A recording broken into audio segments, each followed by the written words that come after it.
An Aisyah radhiyallahu anha qalat, kana Rasulullah SAW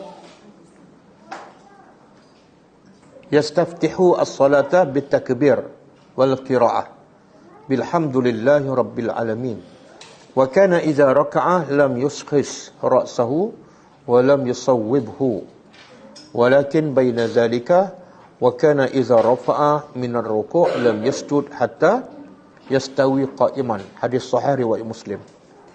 Maksudnya daripada Aisyah radhiyallahu anha adalah Rasulullah SAW memulakan salat. Tengok peranan isteri Nabi. Ini antara hikmah kenapa Nabi kahwin ramai. Antara hikmahnya apa dah? Sebab Nabi nak jadi contoh kepada umatnya dalam semua aspek kehidupan. Kalau apa yang berlaku dalam rumah, yang Nabi solat sunat, pergaulan dengan isteri, sahabat tak tahu. Siapa yang akan cerita tu? Isteri. Jadi antara peranan isteri ialah apa dah? Cari ilmu dan cerita pada orang. Yang paling penting sekali, cerita pada siapa? Anak. Anak kita ni. Ramai ibu bapa yang fokus pada akademik anak.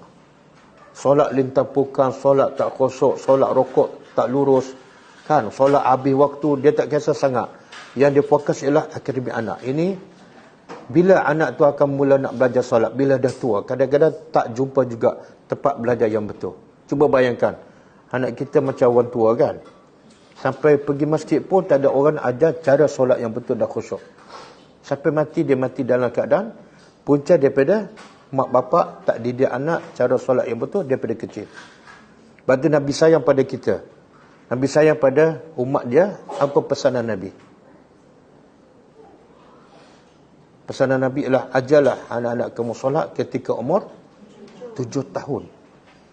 Sayangnya Nabi. Sebab Nabi tahu, kalau tak ajar anak solat betul daripada kecil, dah besar, dah tua, dah baru nak ajar cara solat yang betul, memang susah. Dia dah solat tak betul 20 tahun, 30 tahun, kita nak betulkan, memang susah. Okey? Jadi apa yang kita belajar hari ini, siapa yang ada anak kecil, ajar daripada kecil. Jangan fikir solat ni budak-budak dia kecil lagi, jangan. Sebab budak akan biasa buat apa yang dibuat masa kecil. Kalau masa kecil dia biasakan solat lambat, sampai ketua solat lambat. Biasa kalau daripada kecil tak pergi masjid, sampai ketua pun dia rasa berat nak pergi masjid. Hai. Jadi ajar anak cara solat yang betul dan khusyuk daripada kecil.